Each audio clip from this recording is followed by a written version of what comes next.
everyone, I'm Michaela, and once again, welcome to LycanhoodReads. Thank you for joining me. I hope everyone had a happy new year, and I hope 2022 is treating you well so far. It's early January. I want to go ahead and pre-apologize. There's a dog barking. I have a dog that lives up in the apartment above me, and she's out on the balcony barking. I apologize about that. I will try to edit out as much of it as possible. Anyway, moving right along. Today I'd like to come at you with a New Year book haul. Also could be called a Christmas book haul because these are all the books I got with my Christmas gift cards and a teeny bit of the Christmas money or that I got for Christmas in general. It was quite a haul. I'm pretty excited. Some of these I asked for, some of them I bought using gift cards and stuff myself. But in general, it's a stack that I am super excited to dig into here in the new year, and I wanted to share some of those with you. So the very first one is actually going to be my first read of 2022. I've already started it, and that would be The Empire's Ruin by Brian Stavely. Now, this is a continuation, but kind of separate trilogy from the Chronicles of the Unhewn Throne. I believe this new trilogy is going to be called The Ashes of the Unhewn Throne. And this is the very first book. It's called The Empire's Ruin. It picks up again not long after the end of The Last Mortal Bond, which is the third book in the Chronicles of the Unhewn Throne trilogy. This one follows a new set of characters, though. That first trilogy follows, of course, the royal siblings of the Empire. And we saw kind of a little bit of closure for them at the end of that trilogy, even though I expect to still see some of them in this in this new trilogy as well. However, the new mains are different. So in this book, we're following Gwenna Sharp, who you might remember from the Chronicles of the Unhewn Throne. She is a Ketrol commander, so a wing leader. She's pretty badass. She's redhead. She's a demolitions expert. Just a heads up, you shouldn't be reading this unless you've read the Chronicles of the Unhewn Throne, because it's going to have a ton of spoilers and backdrop for that series. That series is heavily tied into this. All the events of the Chronicles of the Unhewn Throne lead right into what we're talking about here, and a lot of the characters, or at least Gwenna Sharp, who's the main character of this book, is heavily featured in the Chronicles of the Unhewn Throne. She's not the only character. There are a couple of new POV characters as well. But I just started it, 20 pages into it, so I haven't even met all the characters yet, but I was super excited for this one when it came out. I just didn't have the money to get it in physical, but I did get it for Christmas, and I'm very, very excited. So, that's book number 1. Next up is going to be Silver in the Woods, and that's by, it's one wood. Silver in the Wood, singular, by Emily Tesh.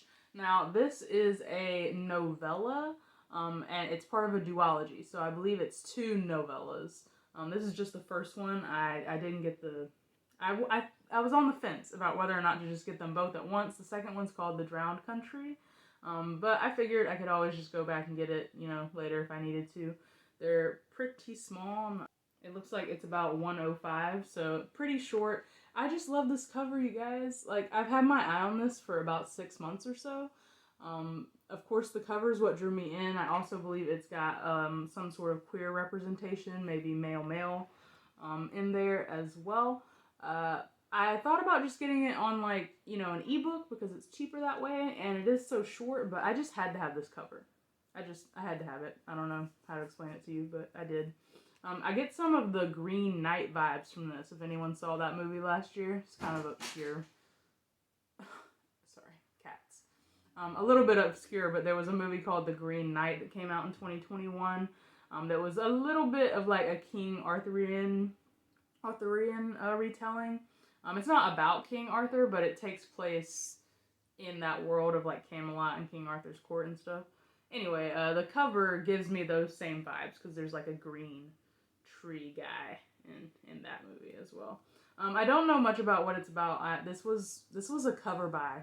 Just the fact that it was a cover buy and that it had queer rep, I was like, yeah, sure, give me that. So that's Silver in the Woods, again by Emily Tesh. We'll see if it's any good.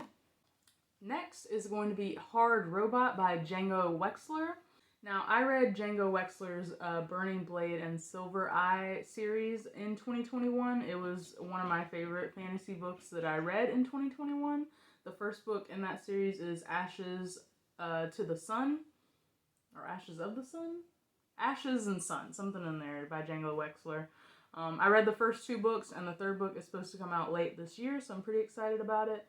But since I just discovered this author, I also discovered he has this little novella called Hard Robot. Oh, I'm sorry, Hard Reboot. And I don't know anything about it except that, look, there are mechs. Giant robots fighting.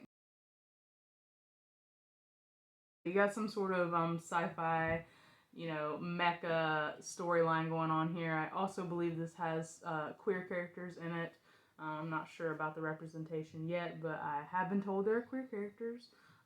There are also queer characters in Django Wexler's Ashes to the Sun series as well. There's a female-female relationship in there. So I'm looking forward to this one. Pretty short. I'm kind of into novellas right now, or at least there are a lot of novellas that I'm interested in reading in the new year. And I got a handful of those for Christmas too, so that'll help dwindle down the reading goal. Another novella, this time is by Adrian Tchaikovsky. And Adrian Tchaikovsky is an author that I've been steadily getting into over the last year or so. He, of course, wrote Children of Time and also the Echoes of the Fall trilogy, which I have still yet to finish, but I've read the first 2 books in it and really enjoyed it. So I've become a big fan of his writing. The last book I read in 2021 was actually his standalone sci-fi novel, The Doors of Eden. And that was really good. I enjoyed it. It's got some queer rep in there as well. You've got a female-female relationship, 2 sapphic characters, and a trans woman character in that series. So he's such an awesome sci-fi writer in particular. I've only read one of his fantasy series. It's pretty unique, but it doesn't have all that great representation that some of his newer stuff does. And I honestly just think sci-fi is where it's at for him. This is a little novella by him called Elder Race, and I believe it's kind of a sci-fi fantasy hybrid, which is probably where he really shines, I would think. I am going to make a monumentous decision. Most likely it is a bad decision. Certainly it may be the last major decision I ever make. Lanice is the lowly 4th daughter of the queen and always getting in the way. But a demon is terrorizing the land, and now she's an adult, adept barely. With responsibilities, she tells herself. Although she still gets in the way, she understands that the only way to save her people is to invoke the pact between her family and the elder sorcerer who has inhabited the local tower for as long as her people have lived here, though none in living memory have approached it. The elder Near isn't a sorcerer, and he is forbidden to help, and his knowledge of science tells him the threat cannot possibly be a demon. I don't know if it has queer representation in it, but a lot of Tchaikovsky's work does, so maybe it will, maybe it won't. I certainly hope so. But I'm excited to get into it just because I love this author and I want to see what he can do in a short form. Because I think he has a handful of novellas. This might just be like one of the newer ones that he has that I've heard of. So if I like it, I'll probably try more. This book is a little bit of a cheat because it wasn't technically like a Christmas present, or I didn't get it recently for Christmas, but I did get it back in November. My mom bought it for me when we were in this little used bookshop together, and she said, it's an early Christmas present.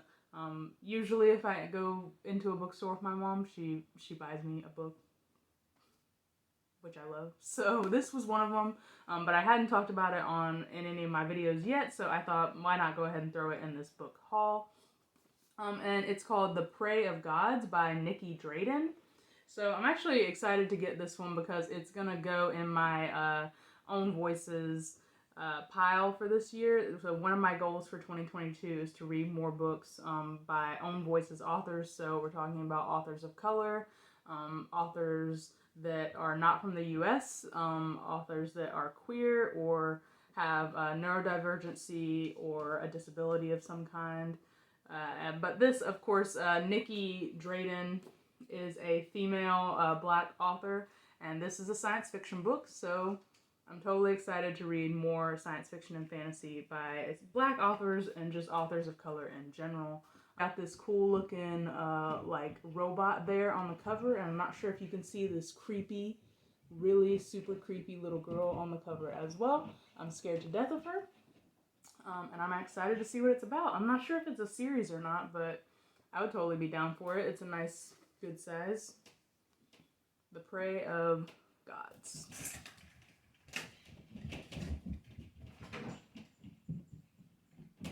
Alright, y'all. He took the dog out to go to the bathroom, so let's see if I can get this like video done before that dog comes back. Next on my list is going to be Foundry Side, and that is by Robert Jackson Bennett. Now, I had heard about this series like in 2020 a lot. It's a kind of fantasy, I don't know, is it like steampunk? I'm not really sure. The cover gives me like some steampunk vibes, but all I know is that it's in the fantasy genre. Maybe it's like a fantasy sci-fi hybrid, which of course is getting more popular lately, and I think is just really exciting, and like, why haven't we done that more? Let's do more hybrids. The magic system is a pretty big deal in this world, and the magic system has something to do with imbuing inanimate objects with life? Agency? I'm not sure, like enchanting things. It's kind of what I've come to understand about the magic system, is that you can enchant objects. I'm not sure if you enchant them to be alive or if you just enchant them to perform tasks, or to have some sort of ability. But that's what I know about this, and based off what I'm seeing on this cover, I'm guessing the main character, or one of the main characters, is a thief. Just gonna throw that out there to guess. I didn't know much about it, and I was kind of interested. I really like the covers, and I like that idea of the magic system focusing on enchantment. But I didn't decide to read this series until I found out that it does have some sort of queer representation or element. I don't have any details on what kind of queer representation, but I'm here for all of it. So this is a trilogy too, so I'm being bad. I'm just starting like new series, just lots of new series everywhere. But hopefully I'll finish some too, because at least this trilogy is complete. So if I really like this first book, I can plow through the other two if I want. So that's Foundry Side by Robert Jackson Bennett. Next is going to be The All-Consuming World by Cassandra Khaw. Cassandra Khaw. I've been pretty excited about this book since it came out. I've wanted to read it. I really wanted to read it on audiobook just because it's kind of short. Like, it's an adult sci-fi novel, but it's not very big. And because of that, and because it's kind of got this sci-fi horror vibe to it, I wanted to read it on audiobook. However, it doesn't seem like it's been produced on audiobook yet, or at least I couldn't find a copy. So when I got some gift cards for Christmas, I ended up just getting this one. It's a pretty cool cover, so I definitely don't mind owning the physical copy. I just thought, given the tone, that it might be cool on audiobook. Is sort of being called like a sci-fi horror thriller. I think, why don't we find out together? Maya has died and been resurrected into countless cyborg bodies through the years of a long, dangerous career with the infamous Dirty Dozen. The most storied crew of criminals in the galaxy, at least before their untimely and gruesome demise. Decades later, she and her diverse team of there's a trigger word, diverse team of broken, diminished outlaws must get back together to solve the mystery of their last disastrous mission and to rescue a missing and much changed comrade. Okay, so we got some found family, like diverse outlaws. Okay, I'm into it. But they're not the only ones in pursuit of the secret at the heart of the planet Dimmaborger. I don't know. This is a big, crazy word, you guys. The highly evolved AI of the galaxy have their own agenda and will do whatever it takes to keep humanity from ever regaining control. As Maya and her comrades spiral closer to uncovering the AI's vast conspiracy, this band of violent women, trigger word, half clone and half machine, must battle their own traumas and a universe of sapient age ships who want them dead in order to settle their affairs once and for all. So we've got a team of violent women outcasts that are diverse, who are battling like an evil AI. So this is right up like Sarah Connor's alley, right? So I'm all into that. I'm excited about it. I'm not sure what's going on the cover here, but it's cool. Yeah. This is probably just a standalone. I'm not sure. It's new. So, but it's so small that I would guess that it's a standalone. And I'm excited to read it. That's The All-Consuming World by Cassandra Khaw. I know she has another book coming out soon, or that has already come out, that's called All the Blackened Teeth, which is a great cover, and it's got, I mean, a great name, and it's got a really scary-ass cover, where it's like this kind of white, ghost-looking lady with dark black hair and like a dark, gaping maw for a mouth. So... Yeah, so Cassandra Khaw, I think, writes like science fiction horror, I guess. I haven't read anything else by them, but I want to read All the Blackened Teeth, and I want to read The All-Consuming World. So hopefully maybe she'll be a new cool author to be excited about. Alright, we got second to last here. This is The Light from Uncommon Stars by Ryka Okia? Ryka Okia. I'm not sure. I'm sorry if I'm butchering your name. We got a koi fish on the front. That's interesting. So this book wasn't really on my radar until I discovered, I was just browsing, as you do, you browse, and I discovered that it's queer. So let me read it here. Good Omens meets The Long Way to a Small Angry Planet in this defiant, joyful adventure set in California's San Gabriel Valley with cursed violins, Faustian bargains, and queer alien courtship over fresh-made donuts. So you had me at Good Omens meets The Long Way to a Small Angry Planet, and then you really doubled down and got me with queer alien courtship. So it seems that it's bringing all the vibes. The Good Omens reference is a really special one, just because if you've read Neil Gaiman, or if you've read Good Omens in particular, you know that that book is something special in terms of tone and just like wackiness that you kind of have to go with. So I'm into that. And of course, I'm a big fan of Becky Chambers and her Wayfarer series and the way that that handles alien culture and queer relationships. And so I'm really just excited for this one. I don't know much about the plot, but I'm here for all the queer sci-fi, so bring it. Last but not least, I'm looking at A Big Ship at the Edge of the Universe, and that's by Alex White.